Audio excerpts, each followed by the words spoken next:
ആപ്കി അദാലത്തിൽ item girl Rakhi സവന്തിന്റെ മേലുള്ള കുറ്റാരോപണം. അവർ ഒന്നും ആലോചിക്കാതെ സ്റ്റേറ്റ്മെന്റ്സ് നൽകുന്നു എന്നുള്ളതാണ്. രാഖി, എന്റെ അടുത്ത് ഇതുപോലത്തെ പല സ്റ്റേറ്റ്മെന്റ്സും ഉണ്ട്. എല്ലാവരും എന്താ പറയുന്നതെന്ന് വെച്ചാൽ, താങ്കൾ വെറും പബ്ലിസിറ്റിക്ക് വേണ്ടി മാത്രമാണ് സ്റ്റേറ്റ്മെന്റ്സ് നൽകുന്നത്, ന്യൂസ് പേപ്പറിൽ കൂടെ ഒരു സെൻസേഷണൽ ക്രിയേറ്റ് ചെയ്യാൻ. അതും ആ ഖച്ചരാറെ പാട്ട് വരുന്ന സമയത്ത് താങ്കൾ എന്താ പറഞ്ഞതെന്ന് വെച്ചാൽ, ഐശ്വര്യ റായ്ക്ക് പകരം ആ പാട്ടിൽ ഞാൻ ഉണ്ടായിരിക്കണം. സർ, ഞാൻ തീർച്ചയായിട്ടും ഉണ്ടായിരിക്കണം. കാരണം Aishwarya Rai miss world, miss universe, അവരൊരു ഹീറോയിനി മെറ്റീരിയലാണ്. അവർക്കാണെങ്കിൽ ഇതുപോലുള്ള ഐറ്റം ഗേളോ ഐറ്റം ഡാൻസോ ഒന്നും സെറ്റ് ആവുകയില്ല. അത് ഞങ്ങളുടെ ജോലിയാണ്. അതുപോലെ ഡാൻസ് കളിക്കുന്ന ജോലി അത് ഞങ്ങളുടെ മാത്രമാണ് സർ. പിന്നെ ആ പാട്ട് ഞാനാണ് ചെയ്തിരുന്നെങ്കിൽ അത് നന്നായിട്ട് ചെയ്തേനായിരുന്നു സർ. അമിതാഭ് ബച്ചനും പിന്നെ അഭിഷേക് ബച്ചനും. താങ്കൾ എന്താ പറഞ്ഞിരിക്കുന്നത് വെച്ചാൽ, കുറച്ചുകൂടി ഹൈറ്റ് ഉണ്ടായിരുന്നെങ്കിൽ ഞാൻ സുസ്മിത സെന്നിന് പോലും ഒരു ആപത്തായി മാറിയിരിക്കുന്നു. ഇല്ല, സുസ്മിതാസിന്റെ കൂടെ ഒരു കമ്പാരിസണും ഇല്ല. She's very talented, she's very well spoken. അങ്ങനെയൊന്നുമില്ല. ഒരു പക്ഷേ എന്റെ വായിന്ന് അങ്ങനെയൊന്നും വീണിരിക്കാം, അറിയാതെ. ഞാനൊരു മനുഷ്യ സ്ത്രീയല്ല സാർ. അതുപോലെ തന്നെ താങ്കളുടെ ഒരു ആൽബമായ ബുഡ റിലീസ് ചെയ്യുന്ന സമയത്ത് അപ്പോൾ താങ്കൾ, ഞാൻ പ്രായമുള്ളവരോട് ഫ്രണ്ട്ഷിപ്പ് വെക്കാൻ താല്പര്യപ്പെടുന്നു എന്ന് പറഞ്ഞു.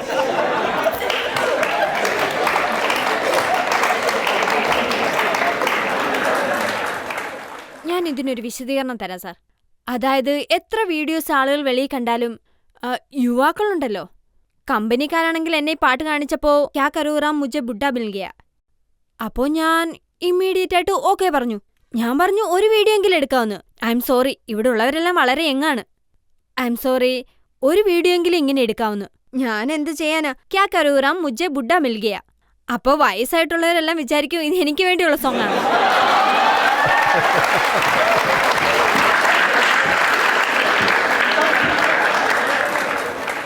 അതുകൊണ്ടാണ് സാർ ഞാൻ ഇങ്ങനെ ഒരു കാര്യം, സാർ ഞാൻ എന്തു പറഞ്ഞാലും മനസ്സറിഞ്ഞാണ് പറയുന്നത്. അതിലൊരു പ്രശ്നമില്ല. എന്റെ സംസാരത്തിൽ ഒരു പൊളിറ്റിക്സും ഇല്ല, ഒരു രാഷ്ട്രീയവും ഇല്ല. ഞാൻ എന്റെ മനസ്സറിഞ്ഞാണ് എല്ലാം സംസാരിക്കുന്നത്. അങ്ങനെയാണെങ്കിൽ താങ്കളുടെ സ്റ്റേറ്റ്മെന്റ്സ് ആണ് സെൻസേഷണൽ ക്രിയേറ്റ് ചെയ്യുന്നത്. അങ്ങനെയൊന്നുമില്ല. ജനങ്ങൾ വിചാരിക്കുന്നു ഞാൻ പറയുന്ന കാര്യങ്ങളിൽ എന്തൊക്കെ സത്യം ഉണ്ടെന്നുള്ളത്. അതുകൊണ്ട് ജനങ്ങൾ ഹെഡ്ലൈൻസിലിടും. പിന്നെ എല്ലാ ചാനലിലും ഹെഡ്ലൈൻ കാണിക്കും. അത് വളരെ നല്ലല്ലേ, ജനങ്ങൾക്കും നല്ലതായിരിക്കും. ഇപ്പൊ ജനങ്ങളോട് തന്നെ താങ്കളുടെ സ്റ്റേറ്റ്മെന്റ്സിനെ കുറിച്ച് നമുക്ക് നേരിട്ട് യോജിക്കാം. നിങ്ങൾ ഏത് ഇൻഡസ്ട്രിയിലാണോ ഉള്ളത്, അവിടെ പബ്ലിസിറ്റിക്ക് വേണ്ടി ജനങ്ങൾ എന്തും ചെയ്യാൻ തയ്യാറായിട്ടായിരിക്കുന്നത്. അത് മിക്കയുടെ ഇഷ്യൂ ആയാലും ശരി, വേറെ എന്തായാലും ശരി.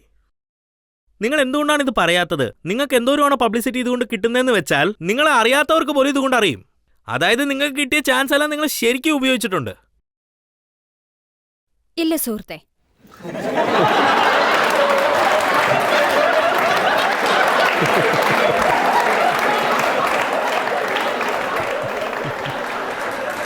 ഞാനൊന്നും പ്രയോജനപ്പെടുത്തിയിട്ടില്ല. എനിക്കെതിരെ നടന്ന ക്രൂരതയ്ക്കെതിരെ ഞാൻ സംസാരിച്ചു, അത്രേ ഉള്ളൂ. ഇതുപോലൊരു സംഭവം നടന്നിട്ട് ഞാൻ സംസാരിക്കാതിരിക്കുന്ന മോശല്ലേ? അല്ലെങ്കിൽ ഞാൻ എന്റെ അഭിമാനം കളഞ്ഞിട്ട്, എനിക്കും പേരൻസ് ഉണ്ട്, ഞാനും ഒരാളുടെ മോളാണ്, എനിക്ക് ബ്രദറുണ്ട്.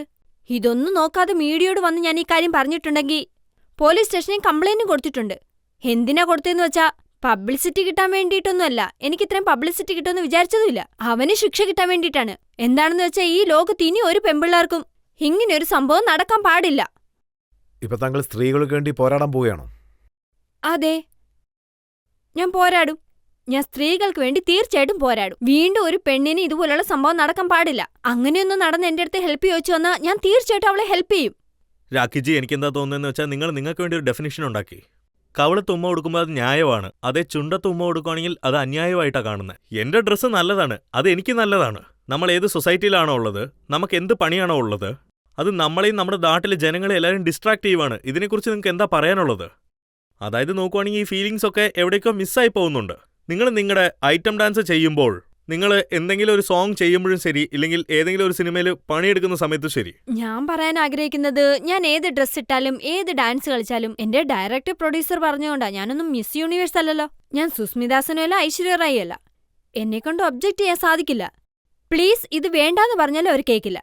ഞാനൊരു പുതിയ പെണ്ണ്, ഞാനൊരു സ്ട്രഗിളറാണ്. എന്റെ ഡയറക്ടറും പ്രൊഡ്യൂസറും പറയുന്നതാണ് ചെയ്യുന്നത്. ഡാൻസ് ചെയ്യാൻ പറഞ്ഞാൽ ചെയ്യും, ഷോർട്ട് ഡ്രസ് ഇടാൻ പറഞ്ഞാൽ അതും ചെയ്യും. പക്ഷേ രാഖി, താങ്കൾ ഒരിക്കലും ആലോചിച്ചിട്ടില്ലേ ഇത് കാരണം സമൂഹത്തിനും യുവജനങ്ങൾക്കുള്ളിലും എന്ത് സംഭവിക്കും എന്നുള്ളതിനെ കുറിച്ച്? They loved it, sir. അവർക്ക് വളരെ ഇഷ്ടമാണ്. എന്റെ വീഡിയോസ് എല്ലാം സെയിലാവുന്നുണ്ട്. CD അല്ലെങ്കിൽ വേറെന്തെങ്കിലും എന്റെ വീഡിയോ ആയാലും സെയിലാവുന്നുണ്ട്. അതുകൊണ്ടാണ് നിറയെ വീഡിയോസിന് എന്നെ വിളിക്കുന്നത് തന്നെ. വെറും ഡൽഹി, മുംബൈ, കൽക്കട്ട പിന്നെ മെഡ്രാസ് ഒക്കെ കണ്ട് നിങ്ങളുടെ വീഡിയോസ് അധികമായിട്ട് സെയിലാവുമെന്നാണ് നിങ്ങൾ പറയുന്നത്. കോളേജ് പിള്ളേർ സർ, എനിക്ക് നന്നായിട്ട് അറിയാം നിങ്ങൾ രാത്രി മുഴുവൻ എന്റെ വീഡിയോ ആണ് കാണുന്നത്. You loved it. നിങ്ങൾ ഇടയ്ക്കിടയ്ക്ക് റിവെൻഡ് ചെയ്ത് നോക്കാറുണ്ട്.